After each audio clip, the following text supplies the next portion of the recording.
Good morning, good afternoon, and good evening, wherever you are on the planet. My name is Alexandre Kesh. I am the CEO of On-Chain Custodian. We are digital asset custody and open finance service providers in Singapore.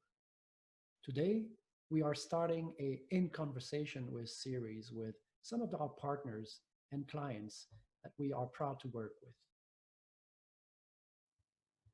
Today, we are with Brian Hankey, co-founder at Cash.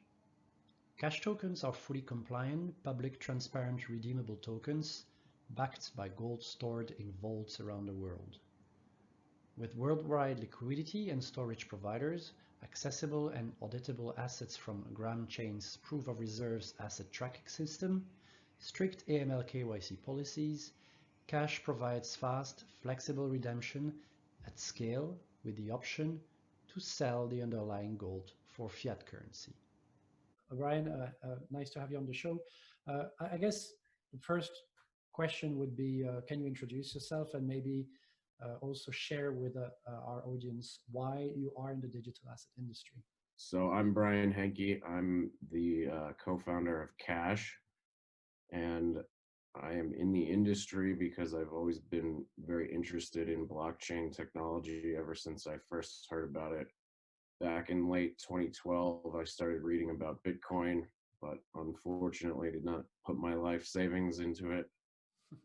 And, when Ethereum came on the scene, I started to see the possibilities for smart contracts and for tokenizing physical things.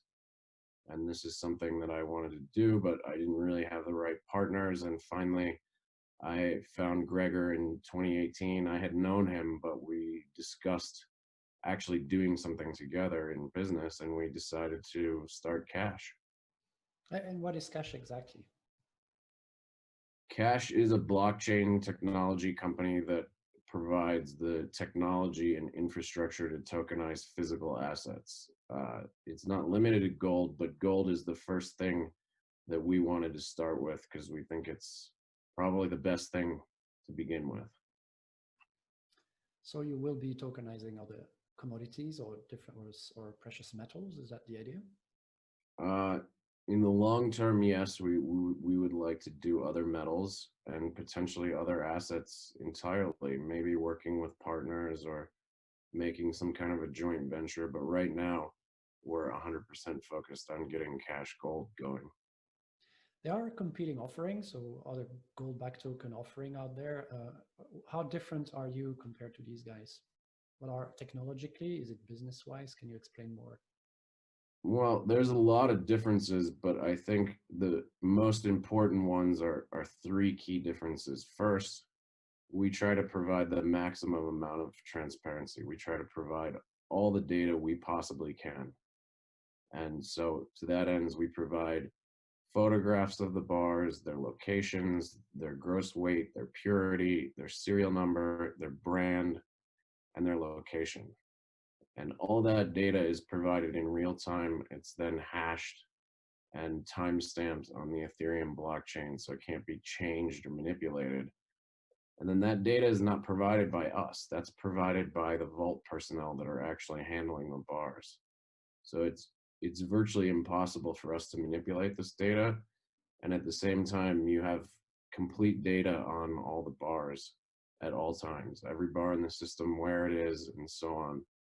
And we can never remove or change that data. However, if we're missing some detail, we can always add more details in the future, but we can never take data away. So, we're really trying to be the best in transparency and to provide more detail. The second key characteristic is redemptions. Many competing tokens require that you redeem larger bars, or they're difficult to redeem. It's a lengthy, tedious process. We try to make it extremely easy. We give multiple options for redemption. You can take your bar physically, you can pick it up in person, you can have it shipped to you, or you can redeem it for US dollars. And we offer much smaller bars. We have 100-gram bars and 1 kilo bars. The two biggest other gold tokens out there are only working with 400-ounce bars, which means you have to accumulate $700,000 almost of tokens before you can redeem. 100 grams is about $5,500. So we think it's more redeemable in a practical way.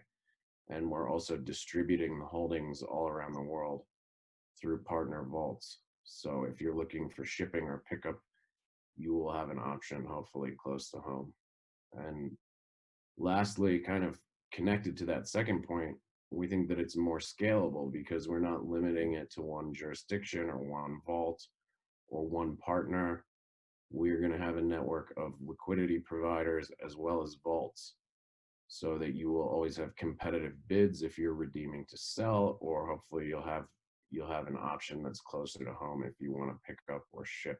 So that's for redemption, but obviously the fact that it's tokenized allows investors or holders to hold smaller quantities or any quantities they want. Is that how it works? It's per gram that you would buy tokens? How does it work? Yeah, I can't really claim that we have a big difference there. We chose to do grams. Some other tokens are ounces, some others are grams. We just like grams better because there are a lot of bars denominated in grams. There are a lot of bars denominated in ounces. It works well for both. It's also, a psychological thing. A gram is cheaper, so you feel like you can buy a whole one for just a few dollars instead of spending $1,700. But from a practical, technical standpoint, they're all highly divisible because they're digital assets. You can just trade a tiny amount. And where can I But buy them today, for example? you can buy them currently on Uniswap and Bithum Global, but we will be adding several new exchanges soon. Excellent. So in your startup or business, what is your number one concern and how are you addressing it? So we've been very concerned about the legal and regulatory uncertainty around the whole industry, as well as specifically what we're doing. So to address that, we just spent a lot of time looking for the right jurisdiction, speaking with lawyers, speaking with regulators, and eventually we settled on Singapore, which we think is the right place. We've received a license as a precious metals and precious stones dealer, and we've worked closely with the regulators to ensure that everything we're doing is completely legal and completely compliant. So beyond regulation, what topic do you think the industry should pay more attention to? So by the industry, I mean the digital asset industry at large, uh, and why do you think so? I think, ironically, the number one thing is transparency. Blockchain technology is designed to bring transparency to everything, to make all the data public, but there's a lot of lack of transparency in the blockchain industry. So with what we're doing, we're trying to use blockchain principles first. Before we even made a token, we spent at least a year building an asset tracking system that makes all the data public, and we try to conceive of everything anyone could possibly do to beat it and to come up with a solution for that. So we started with this asset tracking system we call GramChain, and only then, when we could prove publicly, trustlessly, that we have assets, did we start thinking about how to build a token on top of those assets. So I think there are many different types of businesses in the industry that could look at transparency more as a first principle and kind of start with that instead of starting at the endpoint with issuing tokens or building products. That's interesting answer because it's actually very much linked to the last question I had for you about third-party custody. So you are using Vault's partner to be custodians of the gold itself, obviously, and you also have partners like on-chain custodian to manage the tokens themselves for those investors who would not want to deal with the safekeeping of those tokens. Uh, why is it important to work with third-party custodians? Well, the reason is to provide checks and balances on the control of the assets. Although we'd like to say we're 100% trustless, we can't really say that, but nobody can that's dealing with a physical asset. Somebody has to take care of the physical asset, secure it, audit it, insure it. So we give that trust to the biggest names in the industry, the people who do that as their business. All they do is protect assets. With digital assets, the idea is kind of for individuals to take control over their own assets. But in a corporate environment, you don't want an individual to have control over the corporation's assets. You want to have checks and balances. So the same way that we would go to Brinks to store gold bars, an individual could go to a company could go to on-chain custodian and ask them to help provide checks and balances and transparency on the digital assets that they're storing. Very clear. And why on-chain custodian in particular in this space?